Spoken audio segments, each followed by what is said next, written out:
Shalom, amados e queridos de Yahvé. Eliseu de Beitiel, adoração e santidade. Por favor, repita comigo: Festa dos Tabernáculos. Escolha entre o tempo de seca ou de chuvas abundantes. Joel capítulo 2, nós leremos o versículo número 1, o 15 até o 17 e do 21 até o 23. Leiamos. Toquem a trombeta em Sião, deem o alarme no seu santo monte. Tremam todos os habitantes do país, pois o dia do Senhor está chegando, está próximo. Toquem a trombeta em Sião, decretem jejum santo, convoquem uma assembleia sagrada, reúnam o povo, consagrem a assembleia, ajunte os anciãos, reúnam as crianças, mesmo as que mamam no peito, até os recém-casados devem deixar os seus aposentos, que os sacerdotes que ministram perante o Senhor chorem entre o pórtico do templo e o altar, dizendo: poupa o teu povo, Senhor, não faças da tua herança objeto de zombaria e de chacota entre as nações, porque se haveria de dizer entre os povos: onde está o Deus deles? Versículo 21. Não tenha medo, ó terra, regozije-se e alegre-se, o Senhor tem feito coisas grandiosas. Não tenham medo, animais do campo, pois as pastagens estão ficando verdes, as árvores estão dando seus frutos, a figueira e a videira estão carregadas.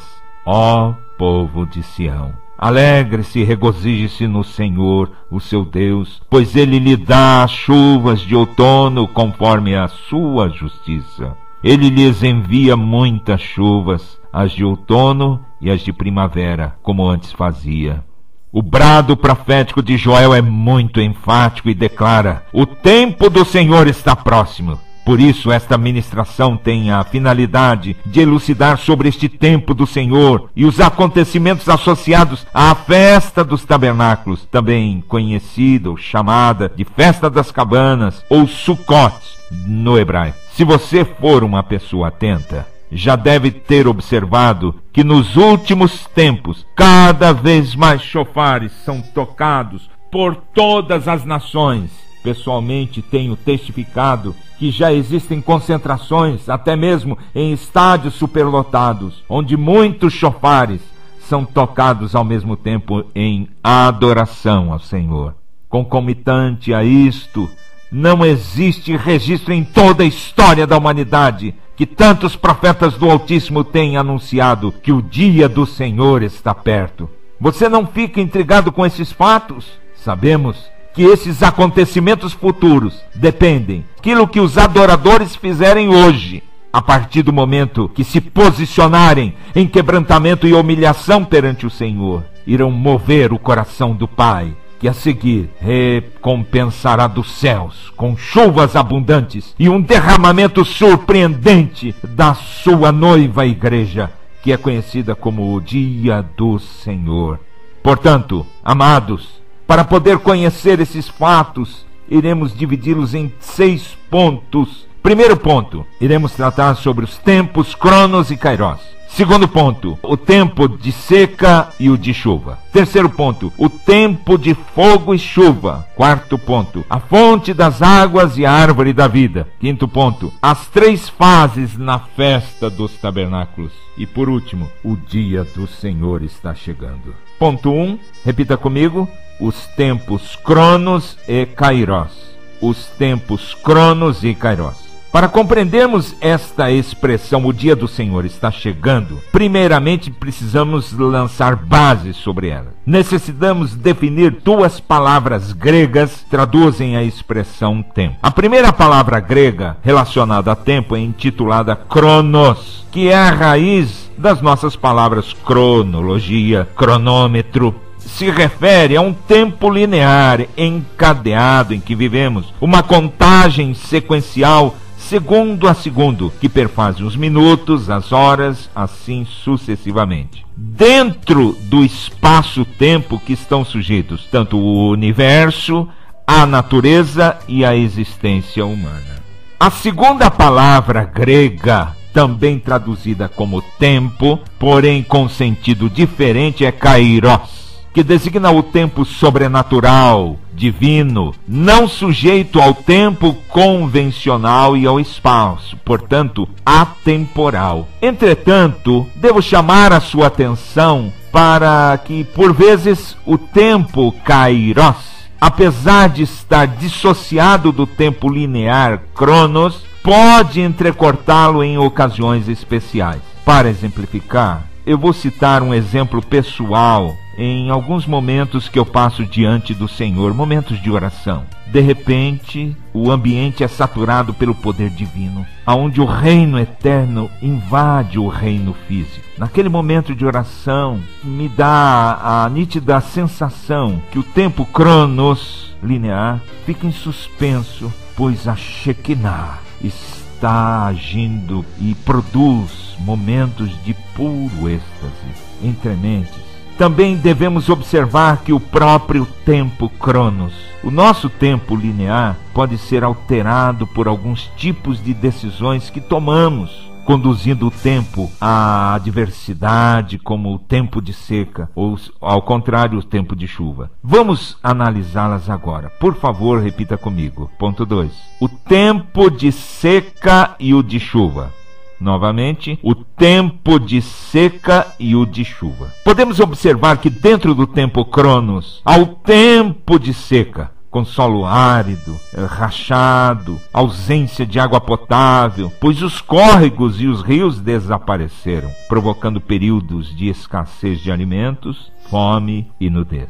Podemos constatar, infelizmente, que esses tempos de seca foram experimentados até pelos patriarcas, Israel e algumas nações. Muitos já passaram por esses tempos de calamidades regionais, secas, carestias, situações que estão associadas principalmente por pecados praticados e o afastamento da adoração a Yahvé. Estas situações podem ser observadas nas Escrituras Sagradas, tanto no Velho quanto no Novo Testamento. Vamos observar. Eu gostaria de dar pelo menos 3 exemplos. Primeiro exemplo de seca. Nos tempos do patriarca Jacó, que já estava muito idoso, houve uma seca que perdurou 7 anos, e a podemos observar em Gênesis capítulo 42.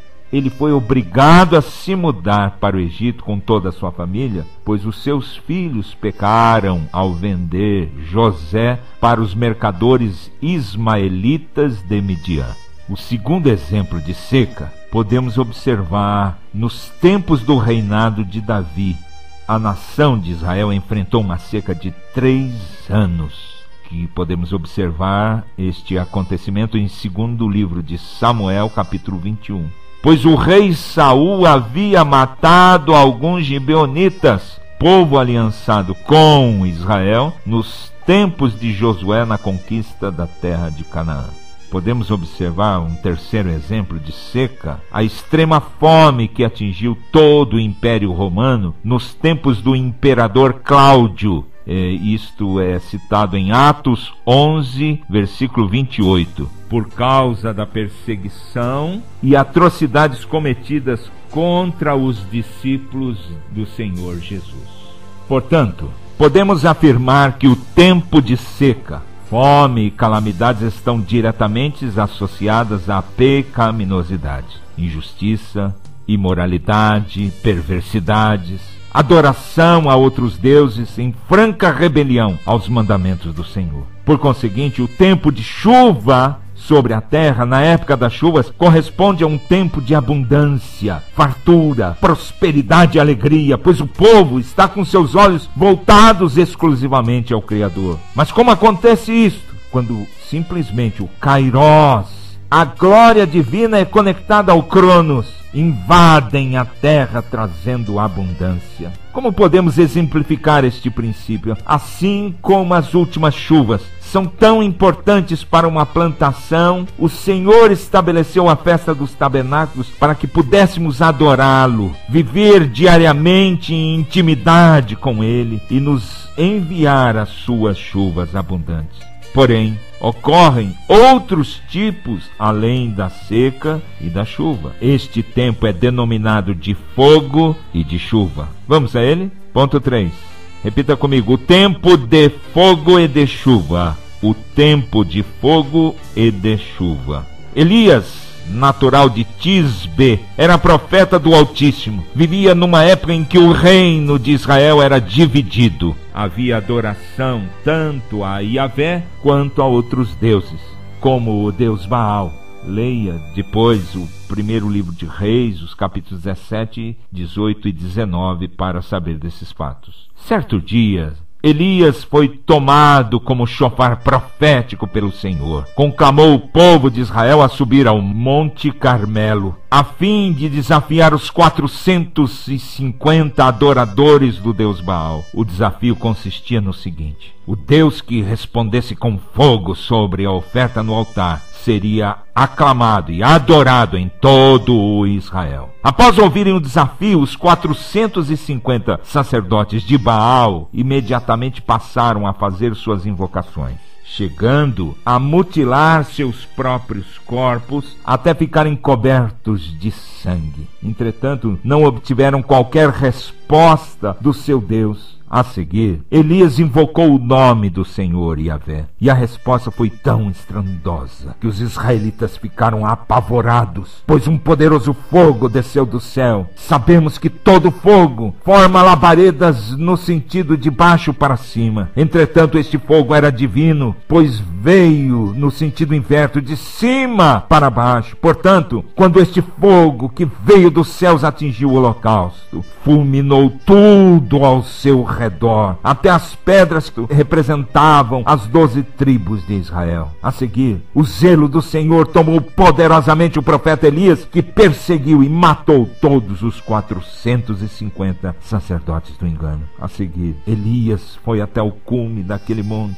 a fim de se humilhar e buscar a presença do Senhor. Lá entrou em profundo arrependimento pelos 3 anos e meio que Israel houvera passado adorando outros deuses. Para isso, ele se posicionou com os 2 joelhos em terra e a sua cabeça entre as pernas. Seu clamor a Yahvé tinha um propósito claro: que as chuvas abundantes viessem sobre a terra. O Pai de misericórdia contemplou a sua humilhação e respondeu imediatamente, até que o seu discípulo começou a visualizar no horizonte uma pequenina nuvem do tamanho de uma palma de mão. Aleluia! O Kairós tocou a terra, pois chuvas sobrenaturais estavam caindo sobre todas as terras desérticas de Israel. Glória ao Senhor. Portanto, quando Yahvé é invocado e adorado, a oferta colocada sobre o altar é consumida, e por meio da oração fervorosa realizada em humilhação e quebrantamento perante o Senhor, abrem as comportas dos céus, vindo copiosas chuvas sobre a nossa vida, sobre os nossos sentimentos, sobre a nossa despensa,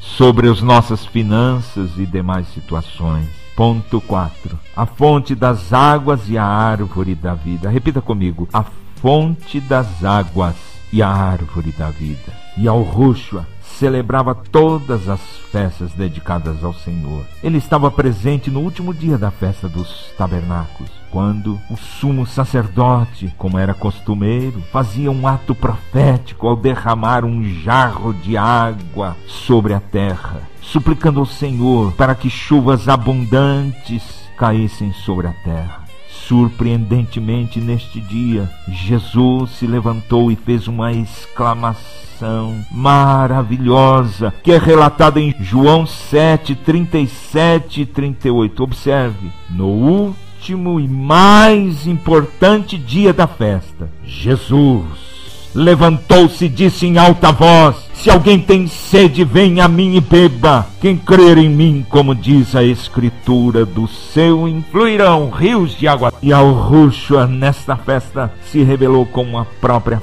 fonte das águas vivas, que são tão poderosas que têm capacidade de sedentar qualquer homem sobre a terra. saiba de uma coisa: a tua salvação, amado, não vem de nenhum homem desta terra, mas vem do trono do Altíssimo. Decida receber Yahrushua em sua vida, pois ele é o rio perene de vida, que ao penetrar no solo do seu coração produzirá abundância de vida e de paz.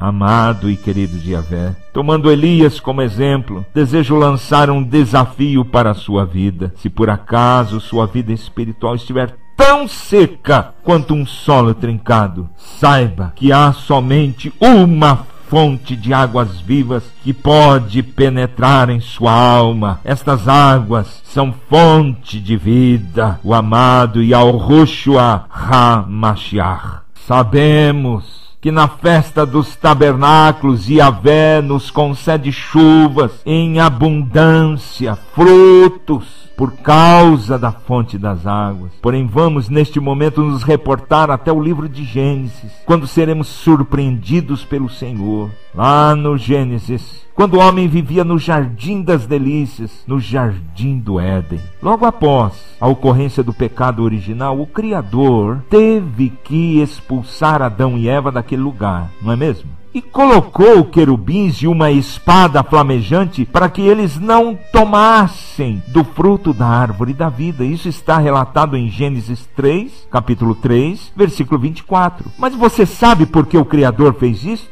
Pois após eles terem comido da árvore do conhecimento do bem e do mal, procuravam tomar do fruto da árvore da vida. E se assim o fizessem, estariam irremediavelmente perdidos, sem qualquer oportunidade de salvação. Entretanto, quero chamar a sua atenção para aquela árvore. A árvore da vida foi retirada daquela terra, ficando sem qualquer acesso, não é mesmo? Pois então, o Pai de misericórdias a retirou para que num determinado tempo, num tempo oportuno, pré-determinado por Yahvé, que nós chamamos de Kairos, esse tempo do Senhor, enviou em forma humana numa festa dos tabernáculos há 2000 anos atrás, para que andasse nesta terra fazendo bem. A seguir, após sua morte de cruz, houve a sua ascensão aos céus numa nuvem de glória. E a partir daquele dia, todo aquele que invoca e aceita o Senhor Jesus como Senhor e Salvador se torna filho de Deus, ou seja, se torna plantação do Senhor. Pois então aquela árvore da vida é, pasme, o próprio Senhor Jesus. Observe comigo o magnífico texto de Apocalipse 22, versículo 2. Apocalipse 22, versículo 2, que diz: de cada lado do rio estava a árvore da vida, que frutifica 12 vezes por ano, uma por mês. As folhas da árvore servem para a cura das nações. Amado, estou convencido que esta árvore da vida é a mesma que outrora foi transladada desta terra para Jerusalém celestial. Ele era o próprio Senhor Jesus. Ele é esta árvore da vida, pois como as Escrituras afirmam, ele consegue sobrenaturalmente atingir os dois lados do rio, de um lado judeus e do outro lado gentios. Esta vida eterna está nele, por isso podemos comer de suas folhas e sermos curados de nossas feridas, enfermidades. Comendo do seu fruto, obtemos vida abundante, a vida eterna. Ponto 5. Repita comigo as 3 fases da festa dos tabernáculos. Repetindo, as 3 fases da festa dos tabernáculos. Sabemos que a festa dos tabernáculos, cabanas ou Sukkot no hebraico, foi instituída por Yahvé. Portanto, é uma santa convocação. E para enfatizar o seu decreto, observemos o texto que se encontra em Levítico 23. É claro, o capítulo todo, mas especialmente vamos falar sobre o número 34, como diz: diga ainda aos israelitas, no 15º dia deste mês, começa a festa das cabanas do Senhor, que dura 7 dias. Como esta festa é celebrada num período longo, acima dos 7 dias, ela é dividida em 3 fases. Repita comigo, 3 fases. 3 fases. Como descrito a seguir: primeira fase, Yom Teruah; segunda fase, Yom Kippur; e terceira fase, o Sukkot. Vamos à primeira? A primeira fase, chamada Yom Teruah, é o toque do shofar. Observe como é similar ao que o texto que está em Joel 2, versículo 15, que diz: toquem a trombeta em Sião. Que lindo, né? Segunda fase, Yom Kippur. O que é o Yom Kippur? É um dia de jejum, orações com arrependimento, similar ao texto de Joel 2,17. Observe comigo. Decretem um jejum santo, convoque uma assembleia sagrada, que os sacerdotes que ministram perante o Senhor chorem. Terceira fase, Sukkot. O Sukkot é a festa dos tabernáculos em si, que é o tempo oportuno das últimas chuvas que produzem abundância de frutos. Idêntico ao que está escrito em Joel capítulo 2, 24, que diz: as eiras ficarão cheias de trigo, os tonéis transbordarão de vinho novo e de azeite. Sabemos muito bem que a primeira fase, a fase do Yom Teruah, o toque do dia da trombeta, tem a finalidade de despertar o povo para buscar a sua face, se preparar para o arrebatamento da igreja. Sabemos também que esta celebração nos chama a atenção para o fato de Jesus Cristo ter nascido em Belém, nos dias da festa dos tabernáculos, que estão entre os meses de setembro e outubro, e não na festa pagã do Natal em dezembro, como a religiosidade insiste em festejar. Além disso, Jesus, como Filho do Altíssimo, é a razão principal desta festa, pois ele é o próprio tabernáculo. Parece estranho, não é? Mas observe comigo o Evangelho de João, capítulo 14, verso 6.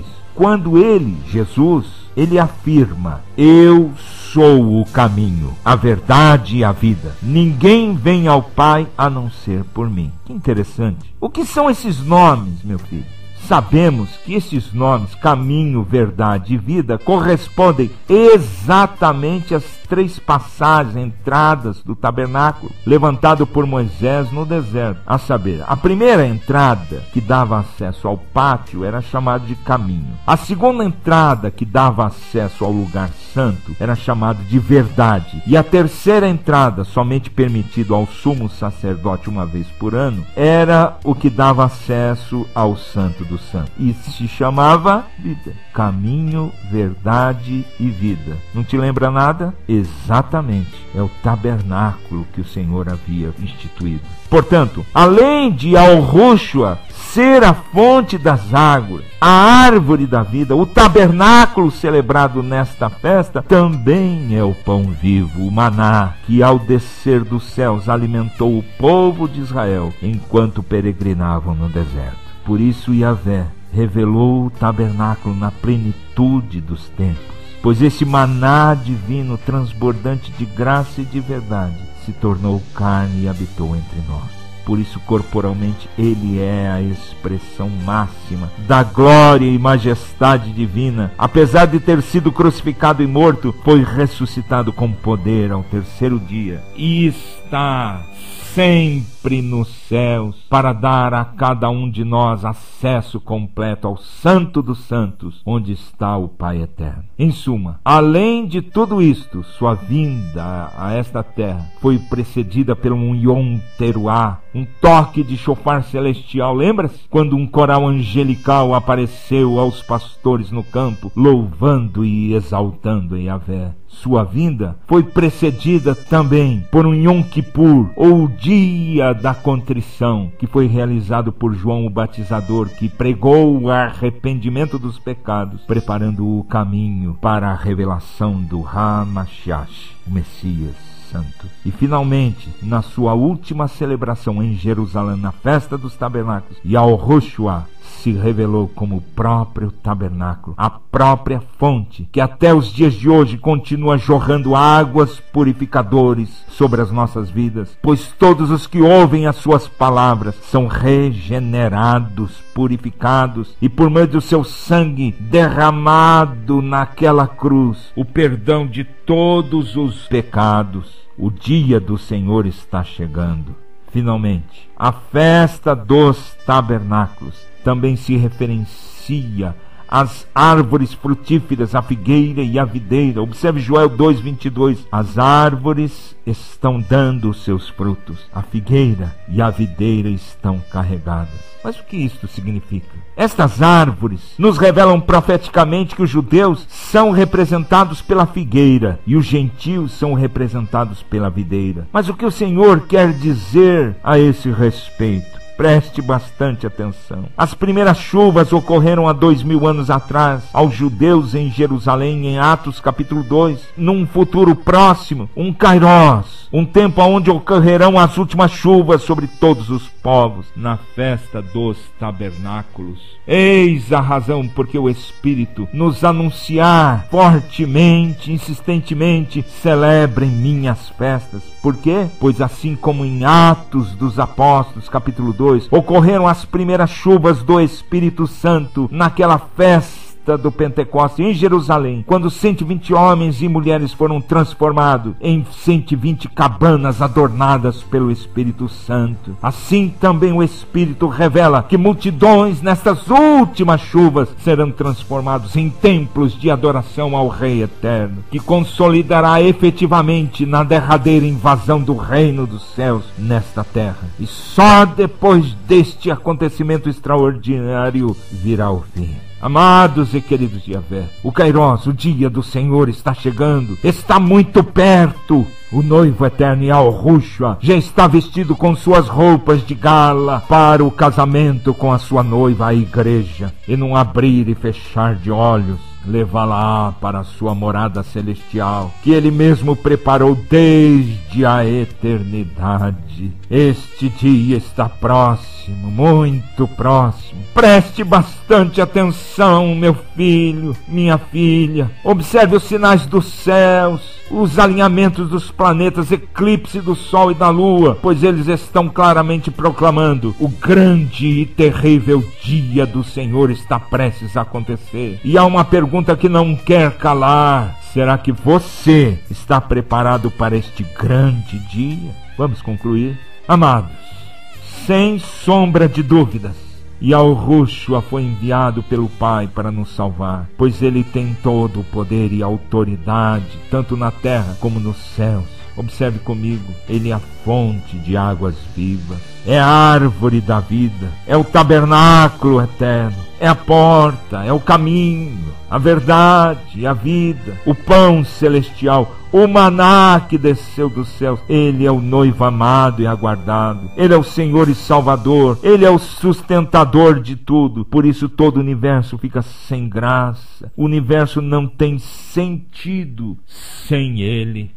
Portanto, quando celebramos a festa dos tabernáculos, também chamada por cabanas ou Sukkot, é uma oportunidade ímpar para adorar o Rei dos Reis e Senhor dos Senhores. Por outro lado, observamos que as primeiras chuvas ocorreram há 2000 anos atrás, e por isso o Eterno tem ordenado que sejam tocados os chofares para um despertamento espiritual, onde um grandioso avivamento ocorrerá nestas derradeiras chuvas na festa dos tabernáculos. Será um tempo de abundância jamais presenciada na história da humanidade, um tempo de profuso derramamento do Espírito Santo sobre povos, línguas e nações, onde cada pessoa se tornará um templo de adoração ao Senhor, uma Beit El, um templo dedicado exclusivamente a Yahvé. Para isto ocorrer em sua vida, amado, para isto ocorrer em sua vida é indispensável o abandono do pecado, a morte do eu, viver em santidade e adorar unicamente ao Altíssimo por meio de Yahushua. Amado e querido de Yahvé, seja um cara de leão, determine em seu coração que celebrará a festa dos tabernáculos em absoluta santidade, com total pureza de coração, assim como profetizou Joel capítulo 2, 28 a 31, que diz: e depois disso, eu vou repetir, e depois disso, derramarei do meu Espírito sobre todos os povos, os seus filhos e as suas filhas profetizarão, os velhos terão sonhos, os jovens terão visões, até sobre os servos e as servas derramarei do meu Espírito naqueles dias, mostrarei maravilhas no céu e na terra, sangue, fogo e nuvens de fumaça. o sol se tornará em trevas e a lua em sangue, antes que venha o grande e terrível dia do Senhor. Abra 100% o seu coração para o Senhor, para que o Senhor te visite com 100% do seu poder, pois as águas caudalosas do Espírito Santo querem inundar o teu ser, fazendo de ti uma fonte que te lançará para a vida eterna. Como diz Lucas 11, 10 até o versículo 13. Lucas 11, versículos 10 a 13 diz: pois todo o que pede recebe, o que busca encontra, e aquele que bate a porta será aberta. Qual pai entre vocês, se o filho lhe pedir um peixe, em lugar disso lhe dará uma cobra? Ou se pedir um ovo, lhe dará um escorpião? Se vocês, apesar de serem maus, sabem dar boas coisas aos seus filhos, quanto mais o Pai que está nos céus dará o Espírito Santo a quem o pedir. Já é tempo de buscá-lo de todo o teu coração, para que você receba a manifestação da sua glória, que ele desça como fogo, consumindo o teu holocausto, purificando o teu altar, para que as chuvas abundantes te alcancem, assim como as poderosas correntes que descem do Negueb. Amém? Vamos orar nesse instante. Curve a sua cabeça, feche os teus olhos, nada tire a sua atenção da presença do Senhor agora. Pai de misericórdias, eu clamo agora a favor do teu filho, da tua filha, para que estas chuvas poderosas que vêm da tua parte, as correntes do Negueb, que descem daquele cume do monte, possam inundar a vida como correntes de águas profusas do teu Espírito. Que haja um despertamento, ó Pai, que haja uma busca incessante, com fome e com sede da tua presença, pois nós escolhemos, Senhor, não um tempo de seca, mas o tempo de chuvas abundantes sobre as nossas vidas. Por isso clamamos a Ti, Pai, que a festa dos tabernáculos possa diariamente ser celebrada em nossas vidas. Possamos Te buscar com inteireza de coração, com coração purificado, em adoração e santidade perante Ti. Abençoa, Senhor, eu te peço agora. Estende a Tua mão de poder e de graça sobre cada um deles, em o nome de Yahushua HaMashiach, para a glória de Deus, Pai. Amém e amém.